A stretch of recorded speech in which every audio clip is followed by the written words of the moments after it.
வணக்கம். வாங்க சமைக்கலாம். வாழைத்தண்டு தயிர் பச்சடி செய்ய நான் ஒரு வாழைத்தண்டு எடுத்து நல்லா நறுக்கி நாரெல்லாம் எடுத்து சின்ன சின்னதா கட் பண்ணி வச்சு அதை ஒரு கடாயில போட்டு ஒரு 1/4 டம்ளருக்கும் கம்மியா தண்ணி ஊத்தி இதை நல்லா வேக வச்சுக்கிறேன். தண்ணி நல்லா வத்தி தண்டு வெந்ததுக்கப்புறம் இதை வேற ஒரு பாத்திரத்தில் மாற்றிட்டு அதே கடாயை வச்சு ஒரு 1/4 ஸ்பூன் தேங்காய் எண்ணெய் ஊற்றுங்க. கடுகு, உளுந்தம்பருப்பு, ஜீரகம் 1/4 ஸ்பூன் போட்டு 4 காஞ்ச மிளகாய் கிள்ளி போடுங்க.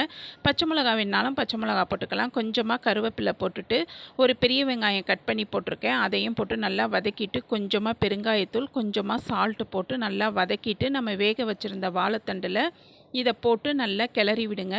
இப்போது 200 கிராம்லேருந்து 250 கிராமுக்கு நல்லா கெட்டி தயிராக எடுத்து அதை அந்த தண்டில் போட்டு நல்லா கிளறி விட்டிங்கன்னா சூப்பரான வாழைத்தண்டு தயிர் பச்சடி ரெடிங்க. இது நம்ம சாப்பாடோடையும் வச்சு சாப்பிட்லாம், இல்லாட்டினா சேலட் மாதிரியும் வச்சு சாப்பிட்லாம். இதில் நார் சத்து நிறையா இருக்கிறனால ஸ்டோன் ப்ராப்ளம் உள்ளவங்கலாம் சாப்பிட்லாம்.